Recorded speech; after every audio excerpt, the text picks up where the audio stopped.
I rischi della digitalizzazione è proprio quello di diventare, diciamo così, esclusiva appannaggio di pochi, invece deve essere messa a disposizione di tutti.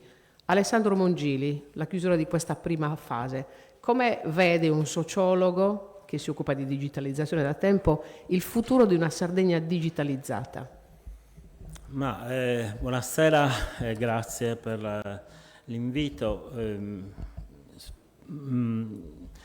Io volevo dire però prima una cosa: sono veramente felice di questa fase politica, dell'incontro fra forze politiche diverse intorno a un programma che ha al centro la nostra amatissima isola. Questo voglio dirlo perché credo che in molti di noi ci sia questa motivazione forte a partecipare a questo momento.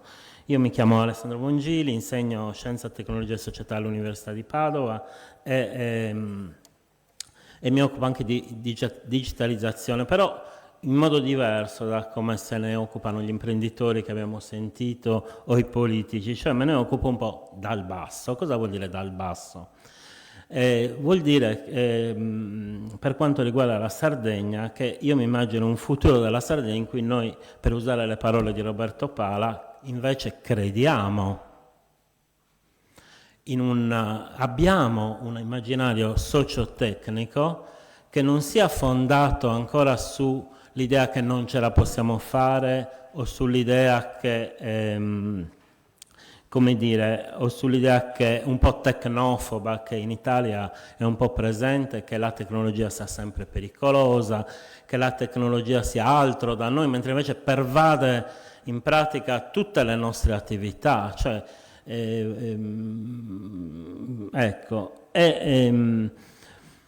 però devo dire anche un'altra cosa dal mio personale punto di vista, se posso esprimermi, che molte volte noi abbiamo modelli impossibili, cioè, ma abbiamo come modelli tipo la Silicon Valley, abbiamo come modelli, invece dovremmo guardare ad altre esperienze, per esempio a paesi che arrivano a uno sviluppo tecnologico da situazioni addirittura coloniali. Penso per esempio alla Corea del Sud, no? Un paese che era coloniale, poverissimo negli anni 50 e ha sviluppato la digitalizzazione. Come?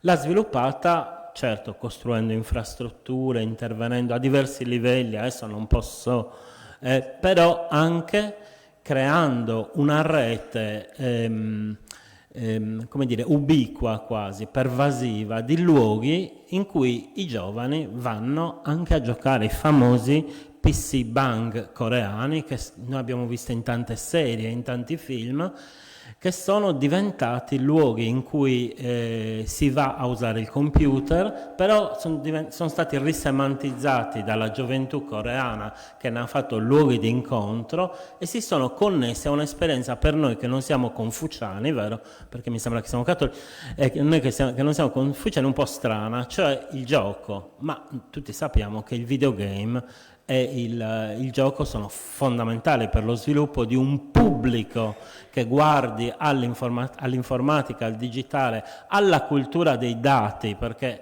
se non si capisce che stiamo girando intorno alla cultura dei dati non si capisce bene di che cosa stiamo parlando. Ecco, ha creato proprio un immaginario sociotecnico condiviso, un pubblico che ha spinto dal basso questo processo. Cioè, noi dobbiamo uscire un po' dai miti, dalla colonizzazione mentale della Silicon Valley. Io ci sono stato diverse volte, mi piace anche, posso dire, però non è la nostra storia. E noi non è che siamo sbagliati, noi non siamo sbagliati, abbiamo un'altra storia e possiamo... certo, non rifaremo i PC Bang